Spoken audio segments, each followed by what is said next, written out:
사실 이거에 딱 정답이라고 할 수는 없어요. 그러니까 이것 때문에 MBTI J보단 P가 맞다는. 저 같은 성향은 딱 답이 떨어져야 돼.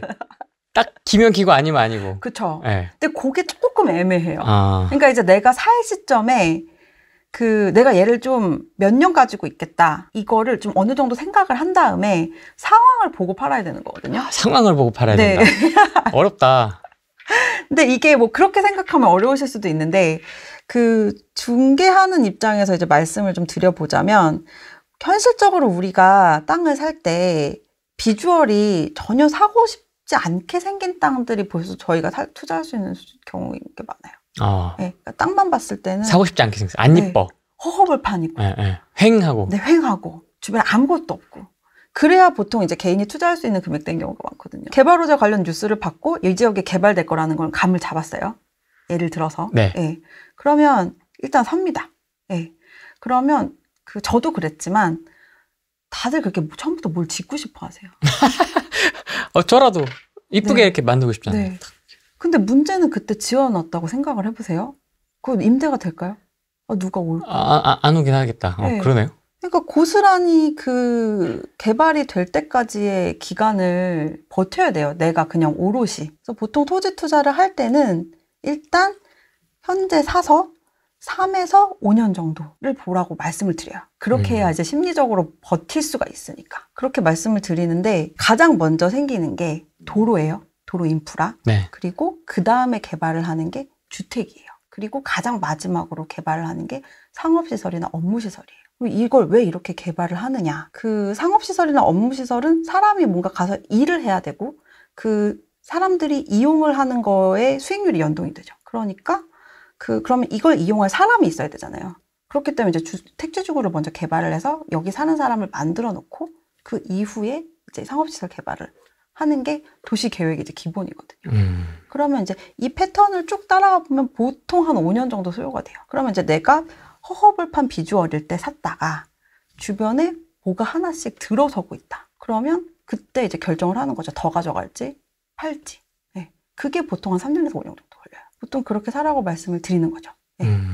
그럼 이걸 네. 어쨌든 계속 끌고 가고 이렇게 네. 쭉 길게 가면 좀 더 비싸게 팔 수 있는 거 아닙니까? 그렇죠. 근데 그건 이제 본인의 선택의 문제인 거죠.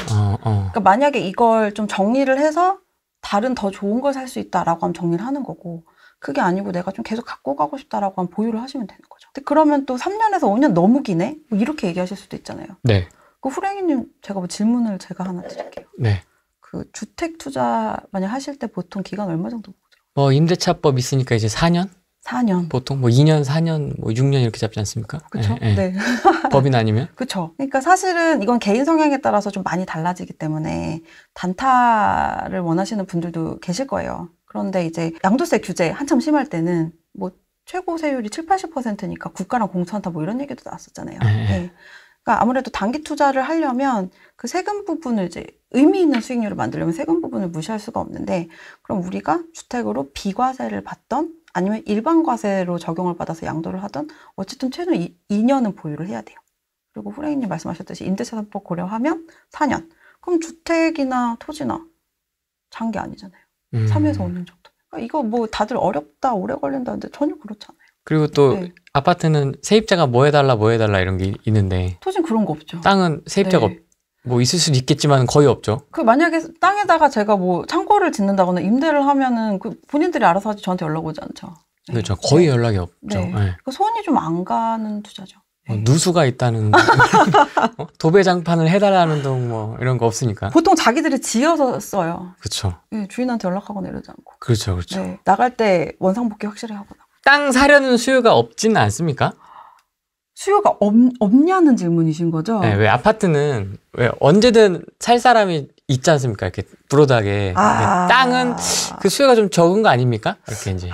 전혀 그렇지 않아요. 제가 사실 저는 이제 아파트도 해보고 상가도 해보고 토지도 해보고 자영업도 해보고 다 해봤는데 그 거래 자체는 토지가 제일 빨리 됐어요. 그러니까 예를 들면 그래도 아파트는 얘를 오늘 보고 와서 내가 한 일주일쯤 고민하고 가도 물건이 있죠. 물론 똑같은 건 없을 수도 있지만 토지는 제가 마음에 들어서 고민을 하면 반나절 만에 팔린 것도 있었어요. 제가 오후에 보고 다음날 아침에 사겠다고 전화했더니 팔린 것도 있었어요. 누차 말씀드렸지만 입지에 좋은 땅, 그리고 사람들이 가장 선호하는 면적이 보통 한 200평 전후의 땅이에요. 그러니까 도로에 잘 붙어 있고 면적이 한 200평 정도의 땅이다 라고 하면 나오기 무섭게 팔려요. 왜 200평이에요?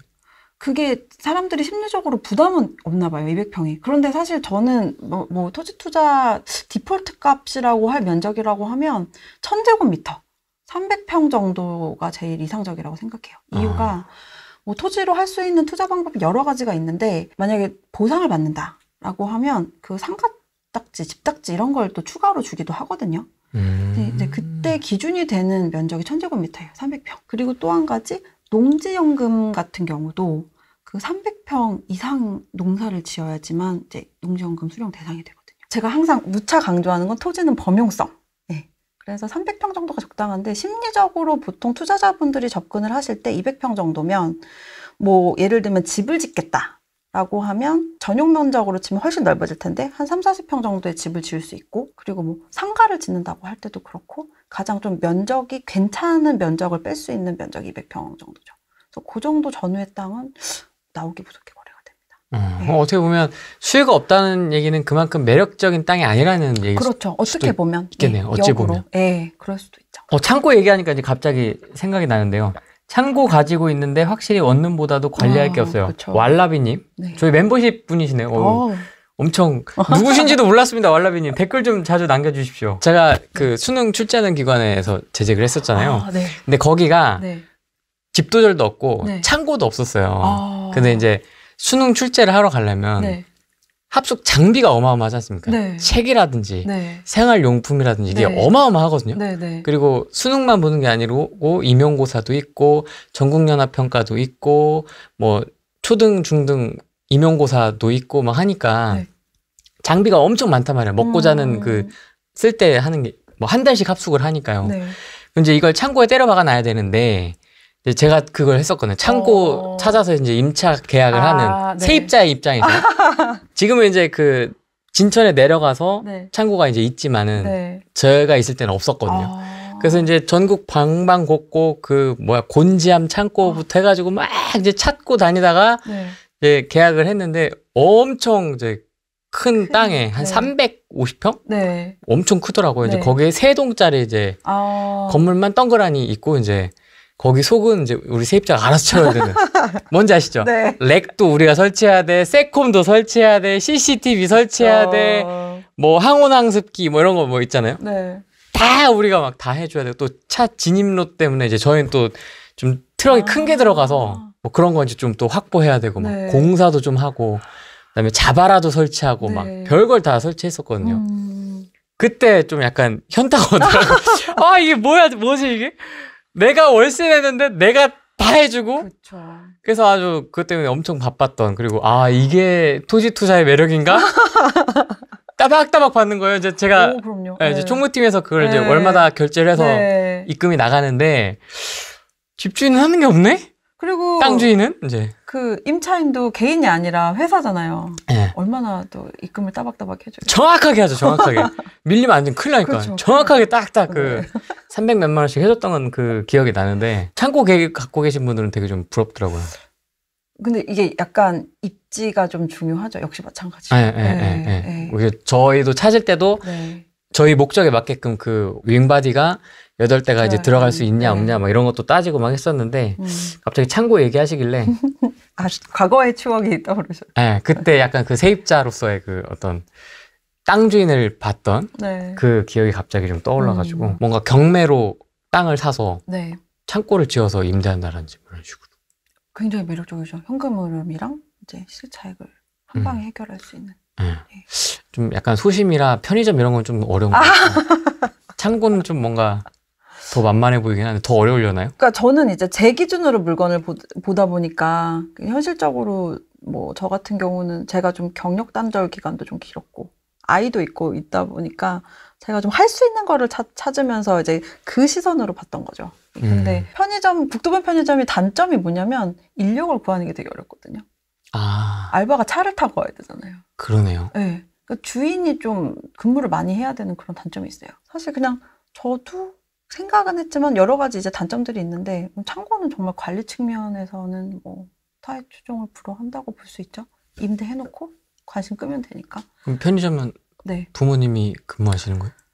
그래서 주변에 택지지구 개발될 때까지 좀 보는 거죠. 그 타이밍에 맞춰서? 네. 그러니까 저는 비주얼이 허허벌판일 때 샀지만 최근에 가봤더니 주변에 성토가 뭐냐면 땅을 이제 도두는 거예요. 그러니까 도로가 있고 땅이 이렇게 약간 꺼져 있는 농지들 중에는 이런 땅이 많아요. 네. 이게 높여야지 차가 들어올 수 있잖아요. 근데 저희 땅 주변에 성토하는 땅들이 되게 많더라고요. 그럼 이제 거기서 누가 하나 짓기만 기다리고 있는 거죠. 그렇게 해서 하나둘씩 들어오기 시작할 때 이제 저도 같이 이제 건축을 하고 주변에 집들 이렇게 하나씩 지어지기 시작하면 인력도 여기서 해결되고. 경기도 북부가 남부에 비해서 좀 주목을 덜 받기도 하고요. 개발이 좀 덜 된 것도 사실이죠. 항상 토지 관련된 얘기할 때 항상 경기 남부 쪽 이야기가 많은 것 같아요. 그렇죠. 뭐 지정학적인 이유도 있고 그리고 아무래도 기업 입장에서는 그 인력을 유치할 때 좀 우수 인력을 많이 유치를 하고 싶잖아요. 그러면 이제 인력이 올 수 있는 입지에 보통은 개발을 해서 뭐 공장을 짓거나 할 수밖에 없는데 네. 예, 아무래도 이제 그 경기 북부보다는 남부가 보통 선호를 할 수밖에 없다 보니까 이제 위치적으로 보통 그렇게 많이 들어온 거죠. 그런데 이제 앞으로는 그 파주나 이 경기 북부 지역도 좀 눈여겨 보셔야 할 게 도로망이 획기적으로 좋아져요. 어떤 도로망이 있죠? 지금 수도권에서 가장 눈여겨 보셔야 될 도로망 두 가지가 이제 서울 세종고속도로, 그러니까 포천 세종고속도로, 그러니까 제2경부 고속도로랑 그 수도권 제2 외곽순환 고속도로. 이 두 가지가 이제 새로 구축이 돼서 이제 일부는 개통을 했고 전체가 이제 개통이 되려면 지금 계속 공사 진행 중인데 네. 파주가 사실 예전에는 도로 사정이 좀 안 좋다 보니까 수도권 정비계획법이라는 게 있어요. 수도권 정비계획법이라는 게 있는데 그 중에서 법인 투자하시는 분들 아실 것 같아요. 그 비과밀의 본점을 내야 된다. 그 얘기 많이 들어보셨죠? 김포에 뭐 용인 뭐 네네네 맞아요. 그러니까 수도권이 크게 세 가지로 구분이 돼요. 그러니까 지금 저희가 있는 서울이 과밀 억제 권역, 그리고 말씀하신 김포나 용인이 있는 게 이제 성장 관리 권역, 그리고 뭐 양평이나 가평 같은 그 자연 보전 권역, 이렇게 세 개로 이제 구분이 되거든요. 그러면 공장 같은 거를 짓기 위해서는 뭔가 개발이 잘 되고 공장을 짓기도 좋고 그리고 뭐 이동하기도 좋아야 하잖아요. 그때 이제 보통 공장이 짓기 좋은 지역이 그 성장관리권역에 있는 지역들이에요. 근데 파주는 성장관리 지역에 해당되는 지역인데 그동안 도로망이 안 좋다 보니까 주목을 받지 못했었어요. 그런데 이번에 그 서울문산 고속도로는 이미 개통을 했고 그리고 수도권 제2외곽 그 고속도로가 이제 개통이 되면 그 서울로 진입하고 그 서울로 진입을 한 뒤에 경기 남부까지 그 바로 횡단을 할 수 있는 교통망이 이제 획기적으로 개선되는 지역 중에 하나가 된 거죠. 그래서 앞으로는 파주도 굉장히 유망하다고 보여지고요.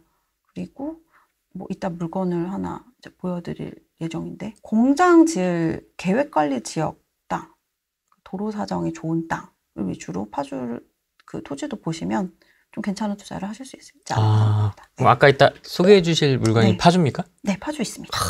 네. 이따가 한번 보도록 하겠습니다.